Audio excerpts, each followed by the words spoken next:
के फर्की गर्छस् तपाईले तपाई बर्तान नौ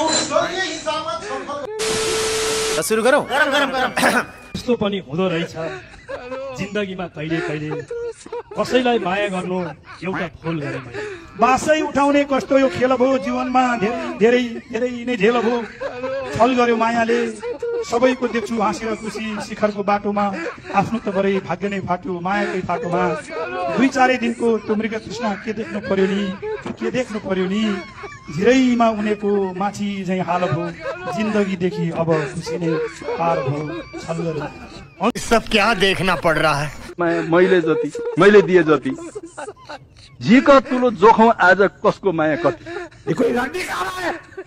कति जल्छौ आगिसले अझै जल्दै गरौँ म त हिँड्छु आफ्नै बाटो खुट्टा तान्दै गर कविता सुनिन्छ गीत सुनिन्छ कुनै दिन त्यो अगाडि नाच पनि हेर्न सकिएला आइए देखते हैं बैठन मजा आएगा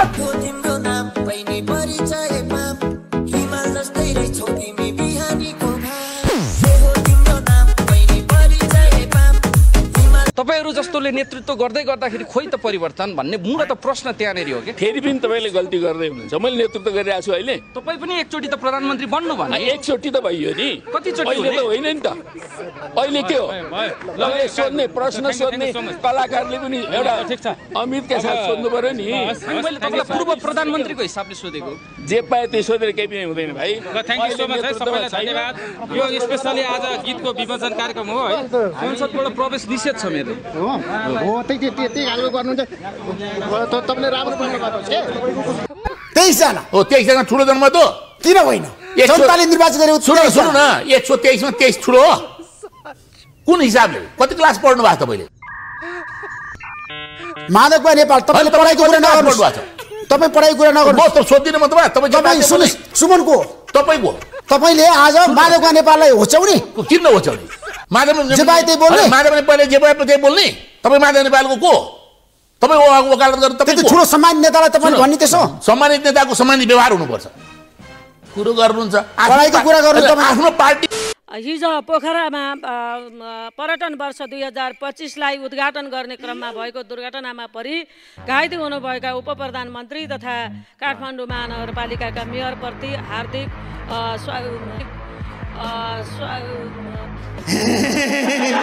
शीघ्र तथा पूर्ण स्वास्थ्य लाभको हार्दिक शुभकामना व्यक्त गर्दछु अहिले नबोल्नुको तात्पर्य के हो के बोल्नु पर्ने मैले के बोल्नु पर्ने हैन तपाईहरु शिक्षा विधेयकमा बोल्नु के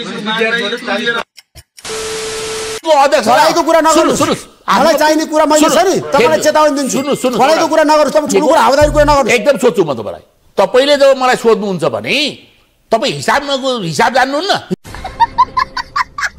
हिसाबमा जान्छु अनि 123 मा 171 छन् 23 71 छन् के हुन्छ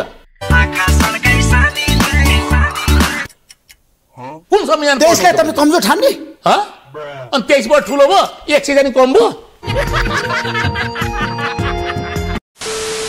आमाको दुध पिएको भए पो आमाको माया लाग्नु भैँसीको दुध पिएपछि कुर्सीको माया लाग्दो रहेछ बारीको काउली खाएको भए पो देशको माया लाग्नु पारीको काउली खाएपछि पारीकै माया लाग्दो रहेछ सन्धि विदेशी सम्झौता विदेशी सिद्धान्त र आदर्शहरू विदेशी अब त नेता पनि उतैबाट झिकौँ किन राख्ने झुम्री नेता कतारको पैसाले खानु छ मलेसियाको पैसाले लाउनु छ खोक्रो देशमा घोक्रो सुकाएर भुत्रको प्रधानमन्त्रीको भारत भ्रमणको क्रममा हामी चाहन्थ्यौँ उहाँ प्लेन चढेर भर्खर उहाँले नै उद्घाटन गरेको पोखरा विमानस्थलमा झर्नुहुन्छ होला भनेर दुर्भाग्यवश भैँसी चढेर आउनु परेको कुराहरू आए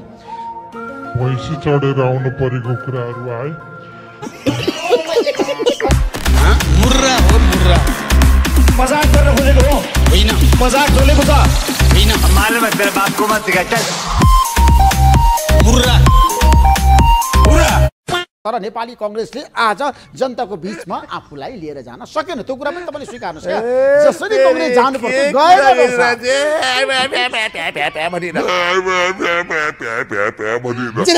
त्यही हो त त्यो भाइ हो कि म हो मैले अर्का नाउँ भन्छु यो सिंह आउँदैन दुर आउँदैन हाम्रो पनि अब हामीहरू बेला भइसक्यो त्यो भएको त गइसक्यो बेला त्यही त भन्दैछु नि अब त्यसपछि त अनि हामी कसो पछि लाएर त्यसो वानेनले तपाई भनेको मगनको पपुलारिटी घट्यो भन्न खोज्नु भयो हजुरले के थियो र घट्नु भने भन्दैछु गफर भनेपछि गगन थापाले अब त्यो क्षेत्र गगनजीलाई अहिले तपाईँले चाहिँ उम्मेदवार तपाईँ कुन क्षेत्र दिनुहुन्छ अब सोध्नु न। काम चाहिँ चाँडो नगर्ने, सबैजना 2-4 भोट पाइन्छ भनेर देशभरि घुमेर हिँड्ने, अधिवेशनको लागि तयारी कोही नगर्ने, अनि अधिवेशन चाँडो कसले गरिदिने? आफ्नो पनि हुत्ती औघात साथीभाइले पत्याउने सबै चिज हिसाब गर्नुपर्छ। यहाँ अहिले एक थरी कोक्राबाट निक्लिया छैनन्, काहीँ न काहीँबाट चाहिँ फुत त निक्ले, अहिले बेसरी घोषणा गरेर हिँडिरहेछन्। आशीर्वाद पाइन्छ कि आशीर्वाद पाइन्छ कि एक थरी हाम्रो टिमबाट बाहिर जानुहुन्न भन्ने, एक थरी पार्टीबाट छान्न पर्यो भन्ने, हिजो प्याउ प्याउ गरेर विरोध गर्ने पनि अहिले सबै पछि लागेका छन्, सबैको दौडिरहेछन्। मलाई नै एकजना मिडिया कर्मीले घुम तेर्साएर तपाईँ हनुमान हो भनेर प्रश्न गर्नुभयो। तपाईलाई केपीओली को हनुमान भनेर चिनिन्थ्यो, यो मन्त्रीमण्डलमा तपाईँको नाम आउँछ कि आउँदैन? रिपोर्टिङमा आएको मिडियाको साथीहरूले संविधान, कानुन, पत्रकार आचार संहिता, सामाजिक शिष्टाचार यी कुरालाई ध्यान नदिई यस्ता गैर जिम्मेवार प्रश्न सोध्न मिल्छ कि मिल्दैन? अलिकति टाढाको ज्वाइँ पनि पर्नुहुन्छ।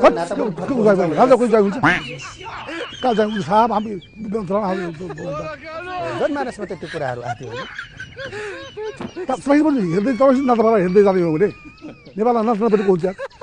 कर्णाली कोरिडोर अन्तर्गत फुलालु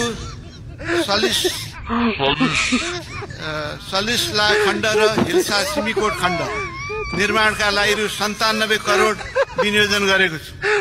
बाढी पहिरोबाट क्षतिग्रस्त कर्णाली राजमार्ग पुनर्स्थापन गरिनेछ। के बोले भाइ? के बोले के जथाभावी बोले? के फुर्ती गर्छस् तपाईले? तपाई भोटानु क्यामेराम्यान साथीलाई संसद एकचोटि देखाइदिनुहोस् भन्छु क्या, कति सिटहरू खाली छ क्या, होइन? म त साँच्ची अब यो चुट्किला भने के भन्ने, यहाँ मर्यादा पालक साथी सँगसँगै 5-6 जना हाम्रो खलासी साथीहरू पनि राख्नुपर्छ जस्तो लाग्छ। हामीले माइक्रो बस चढ्ने खलासी साथीहरू हुन्छ नि, कोची त्यो सिटहरू भरिदिन्छ नि उहाँहरूले। यो संसदको सिट पनि 5 जना खलासी साथी मर्यादा पालक साथीसँग राखिदिने, एउटै सिटमा 2-2 जना बस्ने गरेर सांसदहरूको उपस्थिति हुन्छ जस्तो लाग्छ। सभामुखज्यू, शिक्षाको अवस्था केही दिन अगाडि आएको सीसीको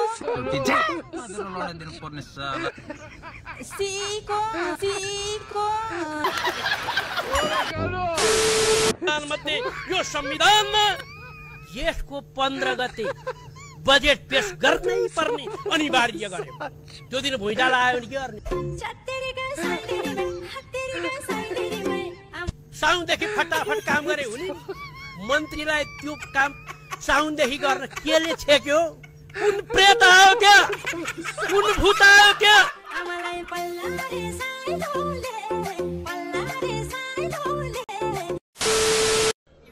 89 मा त कति 79% मेरो यस्तै छ पारा, मेरो दुश्मन छ धेरै, दुश्मन हेरेको हेरै। सभा महोदय, हामीले लामो लडाईपछि व्यवस्था बदलियो, तर हाम्रो मानसिकता हामीले बदल्न सकेनौँ। राम के बोलेर मरेको यो?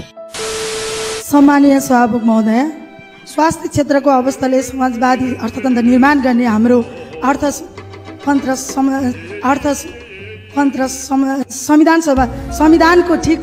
संविधानको ठिक विपरीत छ। अहिले गङ्गालाल लगायतका देशभरका सबै मुटुको अस्पतालहरू बन्द अवस्था छ र मुटुको सलन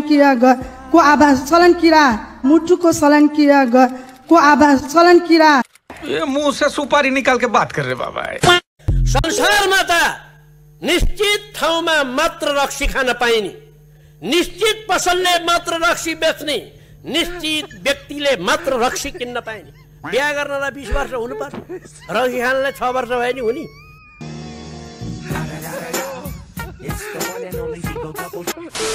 तपाईको गठबन्धनलाई जनताले किन मतदान गर्ने? को तपाईहरु 50 सिट भन्नुस् न मलाई, को तपाईहरुले भन्ने बित्तिकै जनताले मतदान गर्ने? अहिले नबोल्नुको तात्पर्य के हो? के बोल्नु पर्ने? मैले के बोल्नु पर्ने? हैन तपाईहरु शिक्षा विधेयक बोल्नु के छ? अनि जनताले यस्तो कुरा गर्ने यार तपाईहरु? तपाई यस्तो जनताले त मतदान गर्छ भन्ने बित्तिकै गर्नुपर्ने जनताले मतदान तपाईहरुलाई। के भन्ने बित्तिकै बोल्न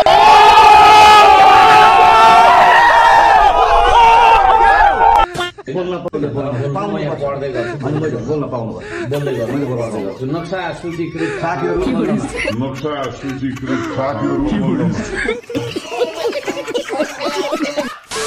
बङ्गलादेशको घटनाबारे जो घटना चाहिँ नि मुक्त बहाल हुनुपर्छ त्यही हो मुक्त बहाल हुनुपर्छ त्यही हो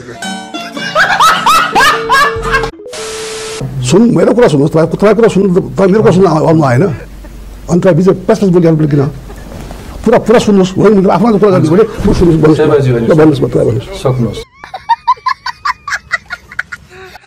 मलाई प्रधानमन्त्री बनाइदिनुस् म कस्तो निर्णय गरिदिन्छु भने 60 वर्ष नागेको सबै मानिसलाई घरमा बसी बसी महिनाको 30,000 रुपियाँ सबैलाई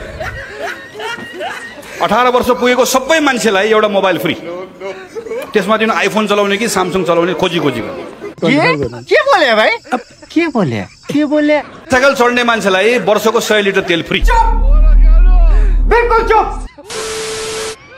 Therefore 60 minister is the 600 number of the 60 number of the cabinet is according त्यही हो त